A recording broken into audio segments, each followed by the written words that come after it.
So welcome back guys to the part 3 of my series Important Derivations for GA Advanced. In this part 3 we are going to derive the center of the x and the y coordinates of the center of mass of a solid hemisphere. फिर से इसका भी हम लोग को जब derive करें तो उसमें फिर से मोस्ट इंपॉर्टेंट चीज हमें ये वाली जाननी जरूरी होती है कि एक सॉलिड हेमिस्फीयर केस में हमें किस प्रकार का डिफरेंशियल एलिमेंट कंसीडर करना चाहिए ताकि हम इजीएस्ट वे में आंसर निकाल सकें वेदर फॉर एनी हमें चाहे कुछ भी निकालना इलेक्ट्रोस्टैटिक्स में हो सेंटर ऑफ मास में मैकेनिक्स में हो फ्लूइड मैकेनिक्स फ्लूइड डायनामिक्स कहीं पे भी हो इजीएस्ट तरीका क्या होता है यहाँ पे डिफरेंशियल एलिमेंट लेने का। तो अगर हम लोग पार्ट 2 में जो हम लोग हॉलो हेमिस्फीयर कंसीडर करा था तो पार्ट 2 के हॉलो हेमिस्फीयर में हमने हमारा डिफरेंशियल एलिमेंट एक रिंग को कंसीडर करा था जिसकी थिकनेस थी r d थीटा रेडियस थी r sin थीटा कुछ इस प्रकार से। तो फिर अब जो मोस्ट ऑब्वियस क्वेश्चन जो आता है जो कि मेरे दिमाग में भी आया था जब मैं पढ़ रहा था कि वो क्योंकि हॉलो हेमिस्फीयर में हमने एक रिंग को कंसीडर करा था तो फिर सॉलिड हेमिस्फीयर के इंटीग्रेशन में क्यों ना अब हम लोग एक डिस्क को कंसीडर कर ले जिसकी थिकनेस होगी r d थीटा और रेडियस होगी r sin थीटा कुछ इस प्रकार से। लेकिन इस वाले मेथड से आंसर आता है और वैल्यू 3r/8 भी होती है आप लोगों को पता होना चाहिए। वैल्यू 3r/8 आ जाती है आंसर आ जाता है लेकिन वो वाला मेथड थोड़ा हेक्टिक मेथड होता है क्योंकि उसमें इंटीग्रेशन करना थोड़ा ज्यादा कठिन होता है। बहुत कठिन नहीं होता लेकिन तब भी थोड़ा लेंथी मेथड और थोड़ा ज्यादा टाइम टेकिंग मेथड होता है। तो उसके लिए हम लोग यहाँ पे एक सेकंड मेथड अप्लाई करते हैं वो मेथड थोड़ा ज्यादा आसान होता है। वो मेथड कुछ इस प्रकार से होता है और ये वाला मेथड एक इजीएस्ट मेथड और काफी ज्यादा इंपॉर्टेंट मेथड आता है आगे चल के काफी ज्यादा यूज होता है ये मेथड। वो मेथड ये होता है कि सॉलिड हेमिस्फीयर के केस में हम लोग हमारा जो डिफरेंशियल एलिमेंट होगा डिफरेंशियल एलिमेंट हम लोग एक हॉलो स्फीयर लेंगे एक हॉलो हेमिस्फीयर लेंगे। अच्छा सबसे पहले हमें ये वही चीज जानना जरूरी है कि ये एक हेमिस्फीयर सॉलिड हेमिस्फीयर तो एक 3D ऑब्जेक्ट होगा तो इसका डिफरेंशियल एलिमेंट भी एक 3D ऑब्जेक्ट ही हो रहा होगा और वो हमारा डिफरेंशियल एलिमेंट होगा एक हॉलो हेमिस्फीयर। हॉलो हेमिस्फीयर हमारा डिफरेंशियल को इस प्रकार से है कि लेट्स से सेंटर से x डिस्टेंस के बाद जाके हम लोगों ने dx थिकनेस को करा कंसीडर।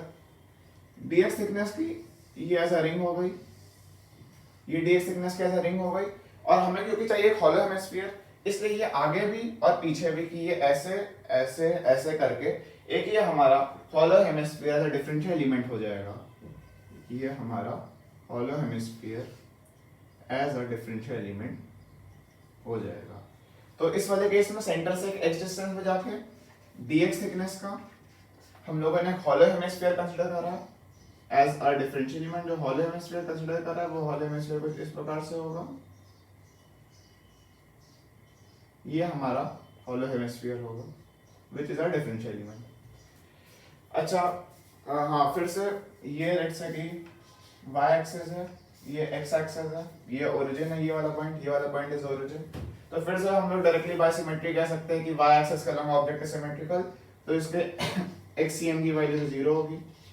जो ycm होता है ycm इसकी जो सॉलिड हेमिस्फीयर के अंदर है इसकी रेडियस r है क्योंकि इसमें मास थ्रू आउट हो रहा होगा इसलिए यहाँ पे सिग्मा की जगह यहाँ पे रो डिफाइन होगा which is volume mass density.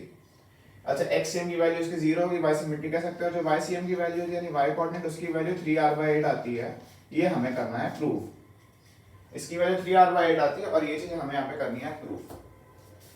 ठीक है। अच्छा फिर से हमारा भाई यूजुअल फॉर्मूला हमेशा की तरह इंटीग्रल y d ऊपर इंटीग्रल d में यूज होगा जो हम लोगों ने हर में यही वाला फॉर्मूला यूज करा है। ये y एक्सिस हो गई x एक्सिस हो गई। सबसे पहले आप बता दें इसका dm मास क्या होगा तो हमने dm की वैल्यू हॉलो हेमिस्फीयर केस में dm की वैल्यू सिग्मा da थी तो लेकिन यहाँ पे होगी यहाँ पे आ जाएगी वॉल्यूम मास डेंसिटी तो देयरफॉर यहाँ पे dm की वैल्यू होगी रो dv। यहाँ पे dm की वैल्यू होगी रो dv where dv is the differential volume of this differential element which is our hollow hemisphere। इसकी dv वॉल्यूम निकालनी है। इसकी वॉल्यूम कितनी हो रही होगी हॉलो हेमिस्फीयर कितनी वॉल्यूम ऑक्यूपाई कर रहा होगा इसका मास कितना होगा। तो हमें पता है कि अगर एक हॉलो स्फीयर होता है एक हॉलो स्फीयर अगर होता है ऑफ रेडियस r तो एक हॉलो स्फीयर का जो सरफेस एरिया होता है उसकी वैल्यू 4πr² होती है। तो अगर हॉलो हेमिस्फीयर होगा तो उसका सरफेस एरिया 2πr² हो जाएगा उसका सरफेस एरिया 2πr² हो जाएगा और तो फिर इस वाले हॉलो स्फीयर का भी सरफेस एरिया 2πx² हो जाएगा। इसकी थिकनेस dx है तो फिर इसका surface area into its thickness would be its volume which would equal to 2πx² into dx। तो देयरफॉर यहां पे इसकी रो इनटू dv की वैल्यू हो जाएगी its surface area into its thickness surface area equal to 2πx² into d x. तो यहाँ पे ये dv rho into 2π x² dx, ये इसका dm मास हो जाएगा। अच्छा इंटीग्रल y dm अपन इंटीग्रल dm, ये एक हॉलो हेमिस्फीयर है। एक हॉलो हेमिस्फीयर का हमें पता है कि एक हॉलो हेमिस्फीयर का सेंटर ऑफ मास होता है at a height of r/2 from its centre. इसकी रेडियस x है, यानी कि इसका जो सेंटर ऑफ मास हो रहा है इस डिफरेंशियल इक्वेशन का centre of mass would be lying at x/2. x/2 means at some point here, जो कि ये वाला पॉइंट जो होगा, ये वाला पॉइंट इसका सेंटर ऑफ मास हो रहा होगा और इसकी हाइट यहाँ से होगी x/2। तो ये हमारा यहाँ पे काम करेगा as y, which means the y coordinate of the center of mass of a differential element। ये differential element का center of mass lies at x/2। तो डायरेक्टली इसको यूज करते हुए इंटीग्रल y dm पर इंटीग्रल dm, y की value की x/2 into dm, dm के लिए rho dv, rho into 2π x² dx upon integral dm, dm की वैल्यू हो जाएगी रो dv, फिर से रो इनटू 2π x² dx। फिर से डायरेक्टली वी कैन से कि रो इनटू 2π डायरेक्टली कैंसिल, रो इनटू 2π डायरेक्टली कैंसिल। ऊपर होगा x², नीचे होगा, ऊपर होगा x³, नीचे होगा x², बाय 2 तो बाहर आ जाएगा 1/2 times of integral x³ dx upon integral x² dx।